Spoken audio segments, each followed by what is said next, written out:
a Seagull has landed. I think we've probably had a Seagull on here before, if memory serves. This is a subsidiary brand of the Godin guitar empire.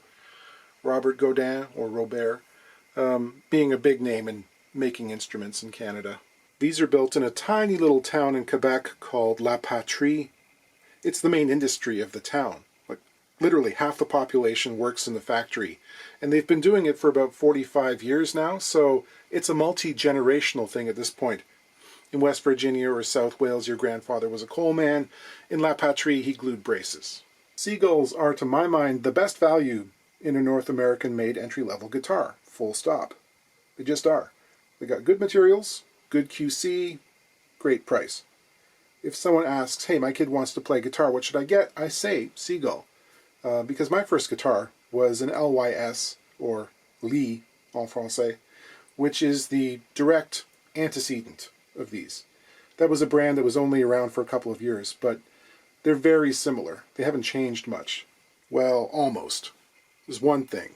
Sometime in the early 2000s, for some reason, Seagull decided to change its neck joint. They were standard Martin-style dovetails before. Then they went to a bolt-on joint that is... It's not unlike... Well, it reminds me of some of the Japanese Epiphones. And the fingerboard extension sits down in a pocket in the top, not unlike a tailor. But they use epoxy to hold that in place. I think they get the neck where they want it. And they put a big dollop of epoxy in there and use it as a space filler as much as an adhesive to kind of hold the neck angle where they want it. Very frustrating for a repair person to deal with. A shame, really, because the neck reset process is just this side of impossible, and certainly way more expensive than it's worth given the retail value of these guitars. Because people love these. They don't want to give them up. You know, it would be nice if they were serviceable. This example is owned by a player who makes a living playing on cruise ships. So it's subjected to all the worst things for a guitar. Major changes in temperature and humidity, sunshine on it, salt air. Salt does really nasty things to your strings. These are relatively new. They actually feel like they could be 30 years old. You end up with this oxide coating that's really sticky. Standard fret wire is made mostly of copper, actually. It's about 80%. Then there's the nickel that's added to it, which gives it that silver color. But both copper and nickel, well, they're pretty resistant to salt corrosion, but they do that by forming a fairly thick oxidation layer. The green stuff you see on the Statue of Liberty or on the roofs of buildings that are clad in copper, we call it verdigris. So you're constantly cleaning the frets to get it off, exposing fresh metal, which again starts to oxidize very quickly. So this player's had his frets dressed and they are getting flat again. There's some fuzzy sounding notes in the lower positions, and he'd like me to do a stainless refret. Stainless is very corrosion resistant too, less prone to those thick oxide deposits. Basically it's lower maintenance for him. It's also harder, and it takes a very long time to show any wear. This guitar was set up very nicely. About 5.5 64ths on the bass, about 4.5, just a bit over 4 on the treble, which is good and low. Yeah, so really all we're dealing with is frets, and they are low-ish, around 30 thousandths left, which is, you know, not too bad. Most people would find that okay. Occasionally, though, it's nice to change them out before they get unplayable. Neck relief is about 4 thousandths, maybe a little less. Pretty tight. I might be apt to make it a little bit more than that, given the range of conditions this guitar is subjected to. Give it a little bit of leeway. See the grooving that's happening here on strings 1 and 2?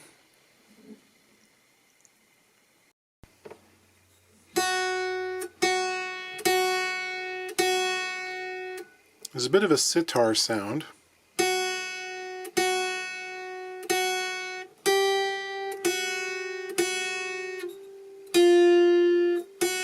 If you're not right up against the fret. Even still, it's kind of unfocused, which can happen when the takeoff point of the string moves too far away from the center of the fret and there's a big flat space on it, you get this kind of microscopic resonance that's happening as it beats against that flat area. So you don't get a really pure note. Just checking string clearance over the first fret to see if we're going to get away with using this nut. And we've got about 24 thousandths on the bass side, which is good. I think some of the ones in the center might be a little closer. I think we'll be alright though. Yeah, got 20 thousandths on the treble side too, so we'll be okay. Another refret A. Getting lazy with the content? Well, yes, because this is a major part of any repair person's life. Doing frets. I try not to show them too often because people get bored, because fret jobs are all the same. But they aren't, really. Everyone presents a slightly different challenge. In this case, we've got a fretboard made from Richlite, which is a composite material made from phenolic resin and fiber. It's not wood, doesn't really behave like wood.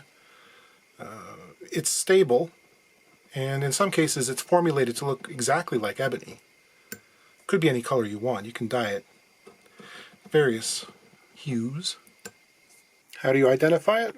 Well, usually there's an absence of grain, but in this case you can see kind of layers where the arching of the fretboard has been sanded, sort of overlapping layers as those were cut away to either side. So usually there'll be a stripe down the center and parallel stripes along each side, which could, of course, look like grain.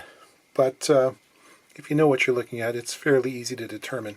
Richlite got a bit of a bad rep about a dozen years ago or so, when Gibson started using it on their high-end Les Pauls after the company got raided by the Department of Fish and Wildlife for being in violation of the Lacey Act, which is a century-old set of laws dealing with import, export, and sale of materials related to endangered or threatened species.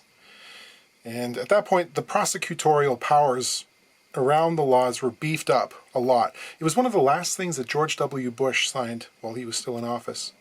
It all got very confusing very fast because a whole lot was left up to any particular officer in charge of any given case.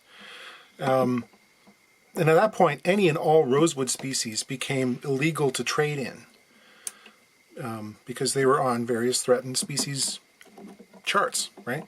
So depending on who was working that day, you could get in real trouble for trying to sell it or buy it. And Gibson got hit with a huge fine, lots of legal trouble, and everyone in the industry immediately dropped rosewood and started to go looking for alternatives. So they went to Richlite, and the Gibson nerds started throwing up when exposed to the resultant tone. Martin uses a lot of Richlite. A lot of companies do. You know, it's not easy these days to get good, stable ebony anymore. And black Richlite is it's a very good alternative, especially for lower end models. Most players can't tell the difference. But removing frets can be trickier sometimes. It grips in a different way from wood. It doesn't have the same spring or memory that wood fiber does. So if you get a really brittle piece, it just wants to crack. You got to be careful. And if there's chip out, well, you know, we deal with it.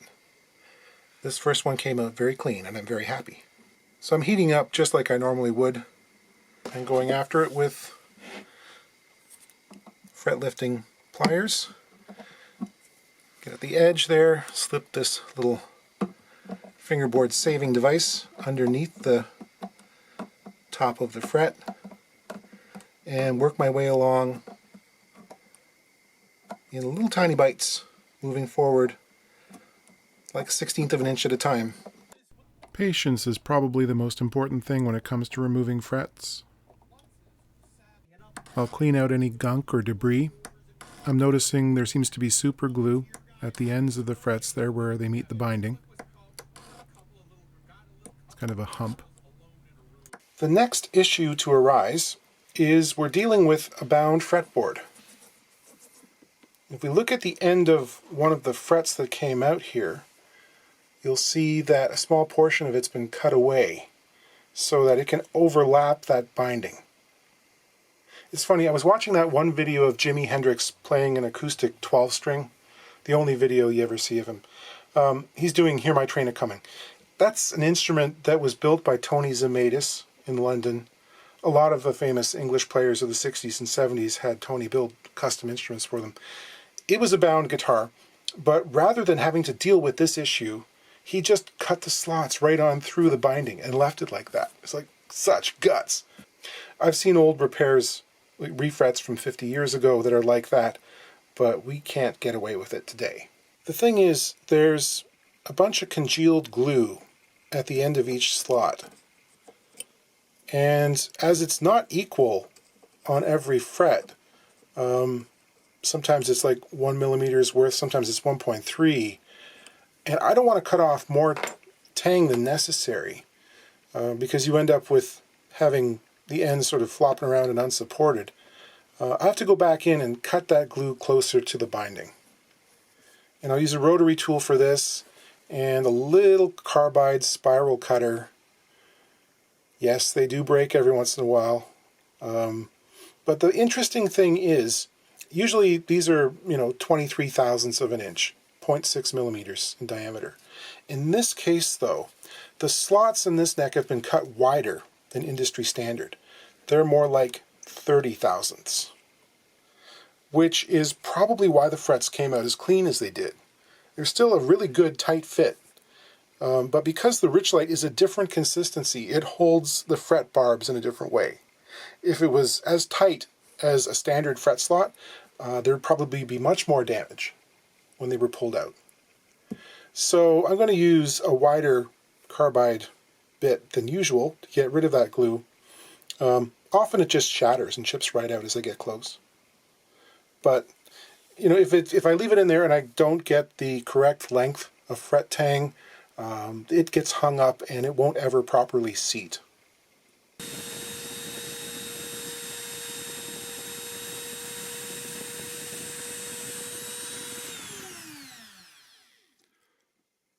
Just using some high grit micro mesh to clean off the surface of the board. It's in good shape, doesn't need resurfacing. Stainless wire doesn't come in as many sizes as the standard. I'm going to use one that is quite similar to what came off here previously, so it'll feel familiar to the player. This is a StewMac 148, which is kind of your standard vintage size wire. I'll roll a radius into it. It should be very accurate to the fretboard radius because this stuff is not nearly as malleable as standard wire. I'll chop it to fairly accurate length, so I'll know exactly how much I should remove for the undercut using a, at this point, vintage set of fret notchers. StewMac has come out with a different variety now, but mine has not worn out yet, so I continue to use it. I want about 1 millimeter's worth of gap on either side for some clearance. Now, what's left behind after the fret nippers have done their work is a little bit of a ridge on the bottom where the tang was, which actually has to be removed by hand. Actual installation of the frets is the same as always. I put a little bit of glue in the slot and some on the binding where the underside of the tang is going to contact. Get them started with the hammer. Give it a press with the fret press. And clean up any squeeze out. On to the next one. Okay, it's the next day. The glue's had a chance to dry. Time to cut off the fret ends. In 22 years, I think I've gone through 5 sets of nippers. This is where it gets expensive because the stainless steel is that much harder. It will damage the fret nippers of whatever description. I like the Stuart McDonald ones, are really great for standard wire. They've been ground pretty close to flush on the ends, but I find I don't really want to use them on the stainless. The import ones, not great. On stainless, they'll chip right out. After a couple of fret jobs, they become useless for anything else. I like the channel lock, they're US made number 357s, which hold their edge for doing stainless cuts. However, these aren't ground flush on the front surface, so you end up with a little nib that you will have to file away. I've tried it, grinding them down so that it's, you know, a true flush cut, but the edge becomes so delicate that it doesn't stand up. So it seems like no matter what you do, you end up having to do a lot more filing. We'll trim the ends, catching the offcuts. Couple of things. You have the option of trimming vertically like this so the edge is up and down, or horizontally. And it seems like the horizontal aspect would give you a cleaner or tighter cut, but I find that there's more tendency to pull the fret end up. So I do them vertically. And fret end filing. Again, this takes forever with stainless. It's a really annoying job.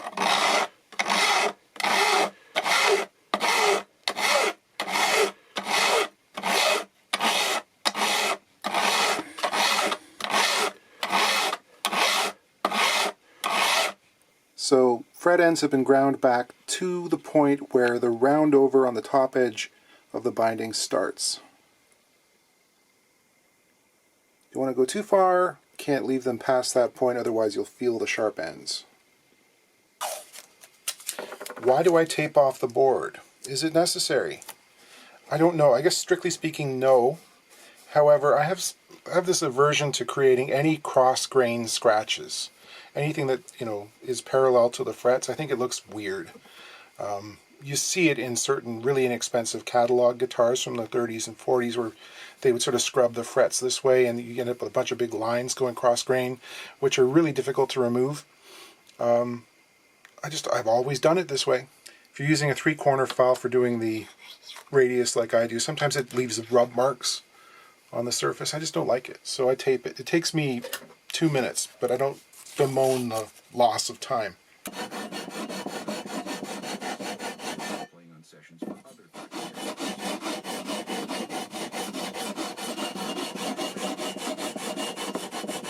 Okay, we've got a fairly common situation here where most of the board is level. I see some frets that have not been touched by the leveling beam. However, the last 3 here have quite a bit of material removed from them. This suggests that the tongue on this guitar rises. There's a bit of a ski jump thing that happens here, and this is frequently the case. Now, of course, no one plays these frets, ever. So what we tend to do is introduce what we call Fallaway into the fingerboard extension, where we'll gradually slope the height of those frets down so the ones at the end are considerably shorter than the ones up to about the body joint.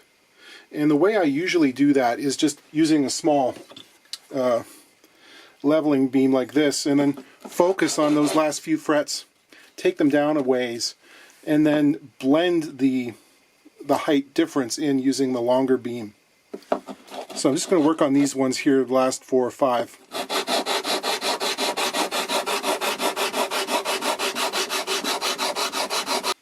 People are concerned about changing the radius on the top of the wire.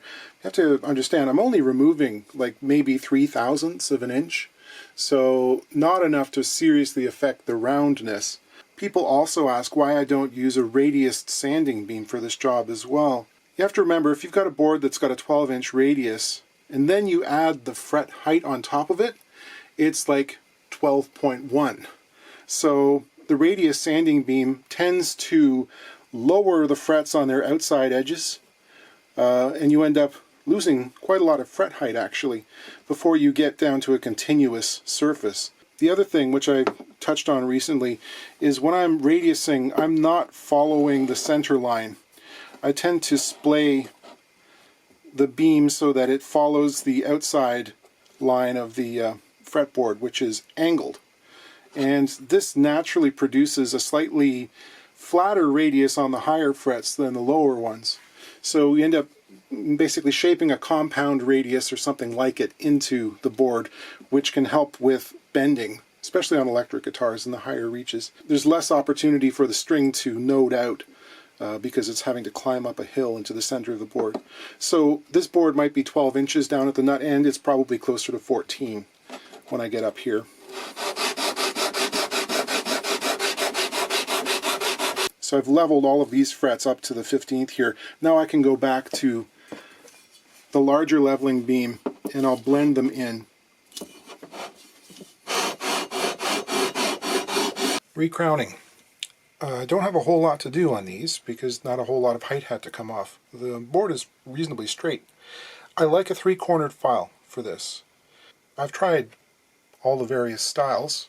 I have another one here from Fret Guru, which has a couple of different sizes on it, and a few more I've got in storage. The three-corner, for whatever reason, I find it easiest to get more control. Work on both sides, rolling over to the center, and I've darkened the tops with some marker, obviously. It allows me to see when I've got a thin, even line right down the center.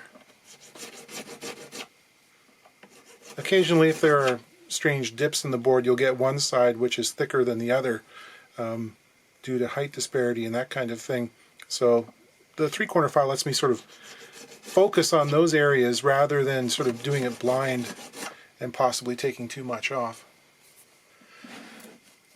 So just go along and do all these. Of course, it's this activity, recrowning stainless, which is the impetus behind a number of people trying to come up with a mechanized way to do this by grafting fret files onto reciprocating saws and the like.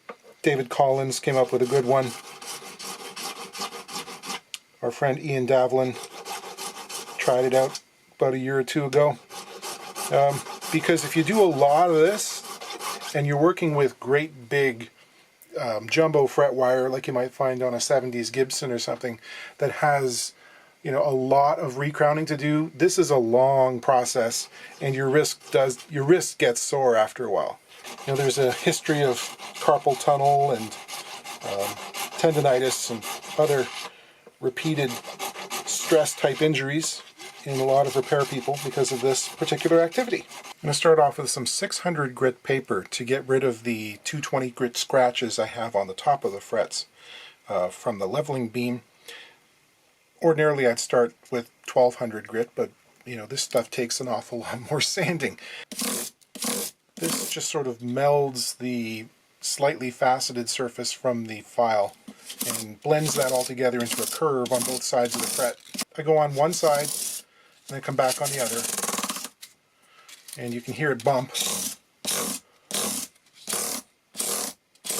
And this is going to produce something like a semicircular cross section. Then I come back and I go along the fret lengthwise to change the scratch pattern. This helps me see when I move on to the next grit where I've worked and if anything needs more. I'm really digging my thumbnail into the corner, trying to work on both sides of the fret and polish the sides as well as the top. Next up, same thing with 1200 grit. I don't back it up with a block on this one because things are already round. And yeah, it takes about twice as long to polish out the scratches on stainless. So rather than polishing, it's polishing. Onto micro mesh pads. This is an abrasive that's got a rubberized backing to it. Very long lasting, and it's available in ultrafine grits. I buy the ones that are designed for use on a disc sander. This has got a surface that's supposed to go onto like a Velcro, and they conform really well to the fret shape. People ask if I'm worried about changing the height of the frets during all of this polishing, and the answer is no. These abrasives are so fine that they can't really change the height beyond a few microns, really, especially in stainless. These are just sort of refining the surface qualities of what was already prepared using the 220 grit. They don't really get any shorter through all of this. People occasionally ask why they don't see me using a buffing wheel and some compound as the final step. And I do, on occasion.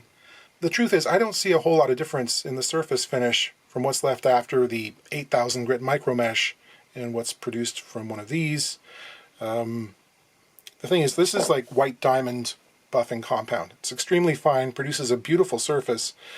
The issue is the particles in these are really, really small, and they tend to get thrown up into the air by the action of the buffer, and they don't want to come down for a good long time, by which point you've ingested some into your lungs, and this is the kind of particle size that is very difficult for the cilia in your lungs to deal with, so it tends to get into your alveoli and clog them up, and eventually you end up with emphysema. So you really kind of want to limit your exposure to this stuff if you can. And like I say, I mean, there's shiny and then there's super shiny. It doesn't last very long. In a week's worth of play, usually it's gone. So the ultra mirror surface looks great on Instagram. It's sort of bragging rights for your pictures. But it's not something that your average player will gain any benefit from if they're actually playing the guitar. Because, they're smooth, and that's all you need, is smooth.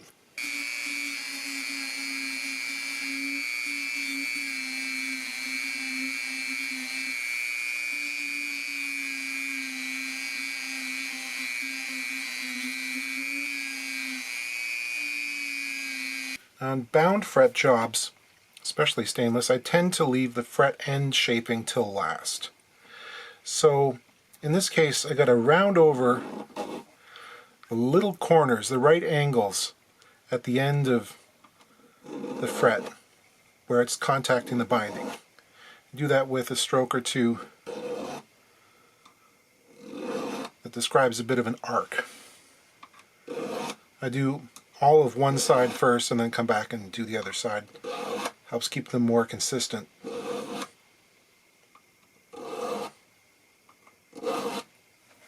There are different ways of shaping fret ends. Some people make them really extremely round. Other people just barely knock off the corner. I tend to go somewhere in between. As I approach the body, I'm going to get out my little piece of steel here, which is going to protect the top in case I were to hit it with the end of the file. It can be more difficult to reach in these areas because the frets themselves are closer together and there isn't as much room for the file to travel. So this ends up being a sawing motion down here. Now I'm going to turn my fret end file over because one side has got a radiused safe edge and the other is flat. And that radiused edge allows me to gently round over the top surface of the fret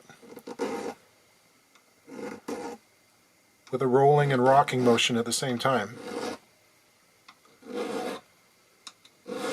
And again, there are different ways of shaping these.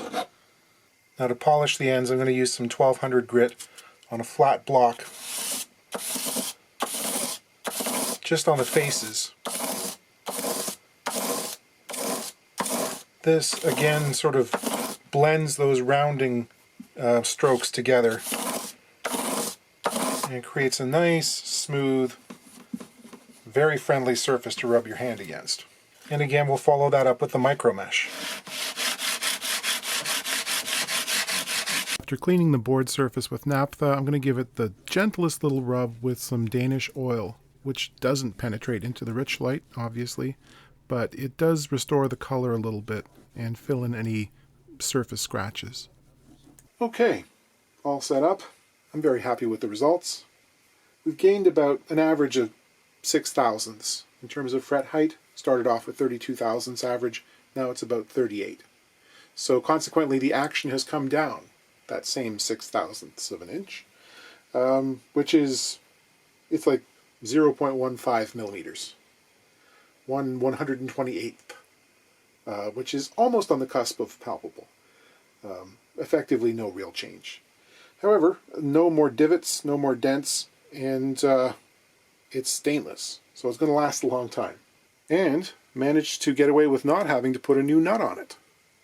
Doesn't always happen when we're doing a refret, but sometimes we get lucky. You know, it started off a little bit high, and now it's bang on perfect. It's 21 thousandths clearance over the first fret on the bass side, 17 to 18 on the treble. Couldn't ask for anything more. Put some phosphor bronze strings on it, in 12 to 54s, and it's ready for a cruise. A sea cruise. Ooh-wee.